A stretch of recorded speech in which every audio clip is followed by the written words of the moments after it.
So hello friends, education lab में आपका स्वागत है। आज हम पढ़ने वाले हैं वाक्यांश के लिए एक शब्द, जो कि हिंदी ग्रामर का एक इम्पॉर्टेंट टॉपिक है। इससे एक दो क्वेश्चन तो एग्ज़ाम में आते ही आते हैं। तो चलिए बिना किसी देरी के शुरू करते हैं आज की वीडियो को। पहला शब्द है अप्रत्याशित। जिसकी आशा ना की गई हो उसे कहा जाता है अप्रत्याशित। ठीक है। आशा से अधिक इसे कहा जाता है आशातीत। विधायक द्वारा स्वीकृत नियम ये कहलाते हैं अधिनियम, जो कि विधायक द्वारा स्वीकृत नियम होते हैं। जो नित्य ना हो उसे कहा जाता है अनित्य। अंतेवासी को कहा जाता है, मतलब अंतेवासी उन्हें कहा जाता है जो शिष्य आचार्य के पास रहते हैं। यानी कि वे शिष्य जो आचार्य के पास रहते हैं उन्हें कहा जाता है अंतेवासी। अगोचर जो इंद्रियों से परे हो उन्हें कहा जाता है अगोचर। जिसे भले बुरे का ज्ञान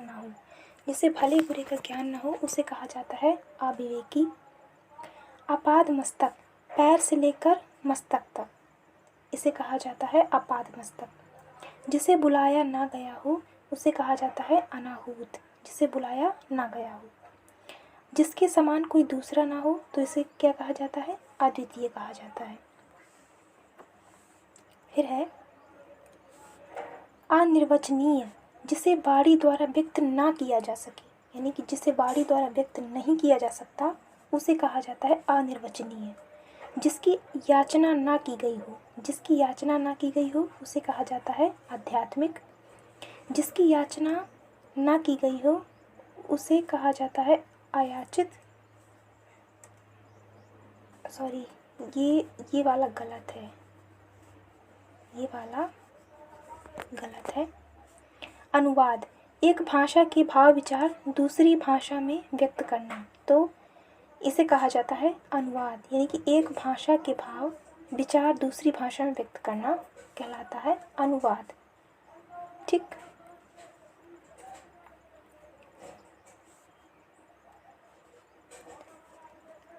अनामिका कनिष्ठिका और मध्यमा के बीच की जो उंगली होती है, कनिष्ठिका और मध्यमा के बीच की उंगली, उसे कहा जाता है अनामिका। अधिसूचना किसे कहा जाता है? अधिसूचना उसे कहते हैं जैसे सरकारी गजट में छपी कोई सूचना है उसे ही अधिसूचना कहते हैं। सरकारी गजट में छपी सूचना वो अधिसूचना है। जो तुरंत कविता कर सके, यानी कि उसे कविता बनाने में समय ना लगे, जो कविता तुरंत कर सके उसे कहा जाता है आशु कवि। ठीक है। नेक्स्ट है जिस पर अभियोग लगाया गया हो उसे कहा जाता है अभियुक्त। आवश्यकता से अधिक ग्रहण करने की प्रवृत्ति, इसे कहा जाता है अपरिग्रह। यानी कि आवश्यकता से अधिक ग्रहण करने की प्रवृत्ति क्या कहलाती है? अपरिग्रह। जिसने आक्रमण किया हो उसे कहा जाता है आक्रांता।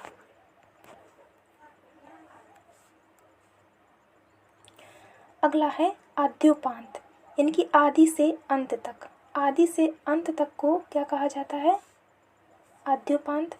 वह स्त्री जो पति की गोद में सोती है तो उसे क्या कहा जाता है? अंकशयनी। नेक्स्ट है जो वध करने योग्य ना हो उसे कहा जाता है अवध्य। पीछे चलने वाला, यानी कि किसी मार्ग का अनुसरण करने वाला, पीछे चलने वाला, वो कहलाता है अनुगामी। फिर है जिसकी कीमत कम हो उसे कहा जाता है अनर्ध्य। अणिमा वह सिद्धि जिससे शरीर को अत्यंत छोटा बनाया जा सके उसे कहा जाता है अणिमा। यानी कि वह सिद्धि जिससे शरीर को अत्यंत छोटा बनाया जा सके उसे कहा जाता है अणिमा। जिस जमीन में कुछ उपजता ना हो उसे कहा जाता है अनुर्वर। पूर्व दक्षिण के बीच की दिशा क्या कहलाती है? आग्नेयी। यानी कि पूर्व और दक्षिण के बीच की दिशा क्या कहलाती है? आग्नेयी। कथा के अंदर की कथा होती है अंतर कथा। जिसकी सभी कामनाएं पूर्ण हो चुकी हैं उसे कहा जाता है आत्मकाम। यानी कि जिसकी सारी कामनाएं पूर्ण हो चुकी हैं उन्हें कहा जाता है। अगला है आद्यांत, ये पिछली स्लाइड में पढ़ा था, आदि से अंत तक। आसेतु हिमालय, इसका मतलब होता है, मतलब सेतु बंध से लेकर हिमालय तक, इसे कहा क्या जाता है, आसेतु हिमालय, यानी कि सेतु बंध से हिमालय तक कहा जाता है आसेतु हिमालय। बालक से वृद्ध तक सभी कहा जाता है आबाल वृद्ध, यानी कि बालक से वृद्ध तक सभी,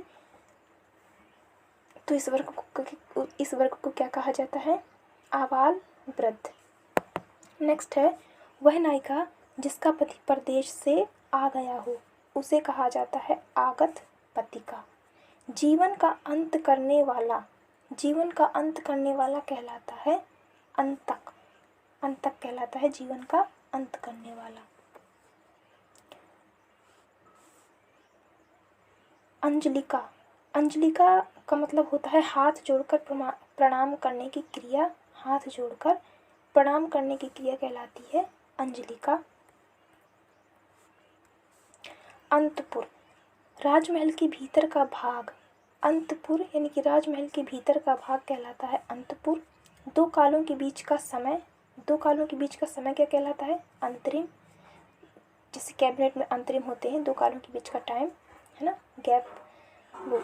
नीले रंग का कमल, इसे कहा जाता है इंदिवर, नीले रंग का कमल, इसे इंदिवर कहा जाता है। उत्तर पूर्व के बीच का कोण, उसे कहा जाता है ईशान। जो दूसरों से जलता हो उसे कहा जाता है ईर्ष्यालु। इंद्रियों से परे, इसे कहा जाता है इंद्रियातीत। इतिवृत्त, वह कथा जो क्रमानुसार हो, ऐसी कथा जो क्रम के अनुसार हो उसे कहा जाता है इतिवृत्त। जो इस लोक से संबंधित हो, जो इस लोक से संबंधित हो इसे क्या कहा जाता है, इहलौकिक। मन की इच्छा, इसे कहा जाता है ईप्सा, मन की इच्छा, इसे क्या कहा जाता है, ईप्सा। ताजिया रखने की जगह, ताजिया रखने की जगह क्या कहलाती है, इमामबाड़ा। मस्जिद में नमाज पढ़ाने वाला क्या कहलाता है, इमाम। ठीक। फिर है ऊसर, जिस भूमि में कुछ भी पैदा ना होता हो, वो भूमि बंजर हो, उसे कहा जाता है ऊसर। नेक्स्ट है उरग, छाती के बल चलने वाला, यानी कि जो छाती के बल चलता है वो कहलाता है उरग। भोजन के बाद बची जूठन, तो उसे क्या कहा जाता है, उच्छिष्ट। नेक्स्ट है जिसने ऋण चुका दिया हो, जिसने ऋण चुका दिया हो उसे कहा जाता है उऋण। ऊपर लिखा गया लेख क्या कहलाता है, उल्लेख। ऊपर लिखा गया लेख उल्लेख कहलाता है। किसी के उपकार से दबा हुआ उसे कहा जाता है उपकृत, उसे उपकृत कहा जाता है। उद्धारक, उद्धार करने वाला कहलाता है उद्धारक। अरुणोदय पूर्व की लालिमा का जो समय है, अरुणोदय पूर्व की लालिमा का समय वो कहलाता है उषा काल। जिसकी उपमा दी जाए उसे कहा जाता है उपमेय, और जिससे उपमा दी जाए उसे कहा जाता है उपमान। जिसकी उपासना की जाए उसे कहा जाता है उपास्य। फिर है उपकारी, जो उपकार करने की वृत्ति रखता है, जो उपकार करने की वृत्ति रखता है उसे कहा जाता है उपकारी।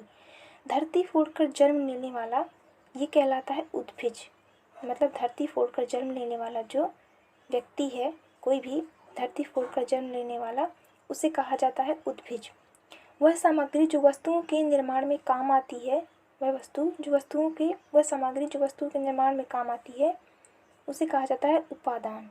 नेक्स्ट है ऊपर की ओर फेंका गया, तो ऊपर की ओर फेंका गया क्या कहलाता है, उत्क्षिप्त, उत्क्षिप्त कहलाता है ऊपर की ओर फेंका गया। एक पक्षीय, इसका मतलब होता है एक पक्ष से संबंधित, तो उसे क्या कहा जाएगा, एक पक्षीय। जो इस लोक से संबंधित है, जो इस लोक से संबंधित है उसे कहा जाता है ऐहिक। क्या कहा जाता है, ऐहिक कहा जाता है उसे। फिर है कसेरा, बर्तन बेचने वाले को कहा जाता है कसेरा। तीव्र बुद्धि वाला जो होता है वो होता है कुशाग्र। बहुत कम जानने वाला, जिसे बहुत कम जानकारी है उसे कहा जाता है कूपमंडूक। जिसने संकल्प किया है, मतलब जिसने संकल्प ले लिया है कि मुझे ऐसा करना है, उसे कहा जाता है कृत संकल्प। क्या कहा जाता है, कृत संकल्प। कुलटा, चरित्रहीन स्त्री को कहा जाता है कुलटा। फिर है कली, बिना खिला फूल यानी कि ऐसा फूल जो खिला ही नहीं है, उसे क्या कहा जाता है? कली। कुल को नष्ट करने वाला, उसे कहा जाता है कुलांगर। कुलांगर को कहा, मतलब कुल को जो नष्ट करने वाला होता है उसे कुलांगर कहा जाता है। जिसने अपना कर्तव्य कर लक्ष्य प्राप्त कर लिया हो, जिसने अपनी सफलता प्राप्त कर ली हो, उसे कहा जाता है कृतार्थ। अगला है कार्य पूरा करने पर जो प्रसन्न हो, जिसका काम पूरा हो गया है और वो खुश है, उसे कहा जाता है कृतकृत्य। जिसका कोई भाग टूट गया हो उसे कहा जाता है खंडित। ऐसा ग्रहण जिसमें सूर्य पूरा ढक गया हो उसे कहा जाता है खग्रास, यानी कि ऐसा ग्रहण जिसमें पूरा सूर्य ढक गया हो। फिर है खाद्य, जो खाने योग्य हो उसे कहा जाता है खाद्य, मतलब जो खाने योग्य है उसे खाद्य कहा जाता है। जो हाथ में तलवार रखता है उसे खड्ग हस्त कहा जाता है। शीघ्र न पचने वाला भोजन को कहा जाता है गरिष्ठ। जहाँ तक इंद्रियों की पहुँच हो, जहाँ तक इंद्रियों की पहुँच हो उसे क्या कहा जाता है? गोचर। जिसे गाया जा सके उसे कहा जाता है गेय। फिर है गोधूली। गोधूली किसे कहा जाता है? संख्या और रात्रि के बीच की बेला, यानी कि संख्या और रात्रि के बीच की बेला को कहा जाता है गोधूली। गंगा का उद्गम स्थल जो है कहलाता है गंगोत्री। जो बोल ना सके उसे कहा जाता है गूंगा।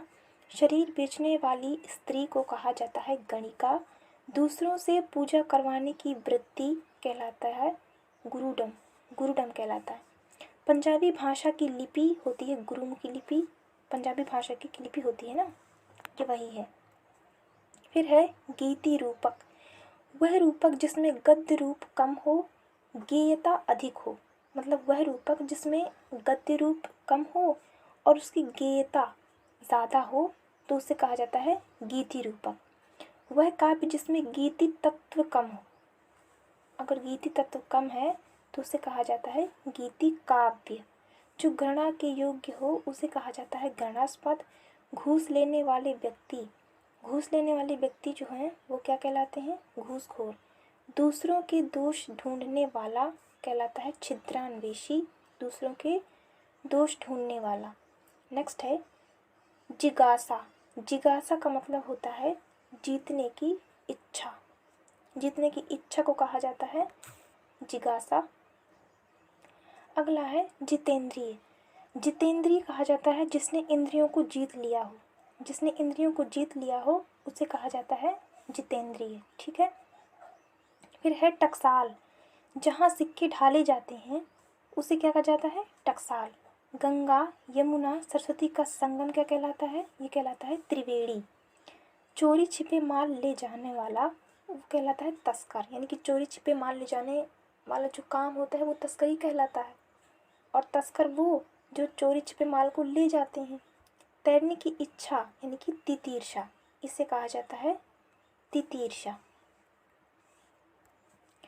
तुरंग, तुरंग किसे कहा जाता है? जो वेग से चलता है उसे कहा जाता है तुरंग। तटस्थ, निष्पक्ष रहने वाला यानी कि किसी पक्ष में ना हो उसे कहा जाता है तटस्थ।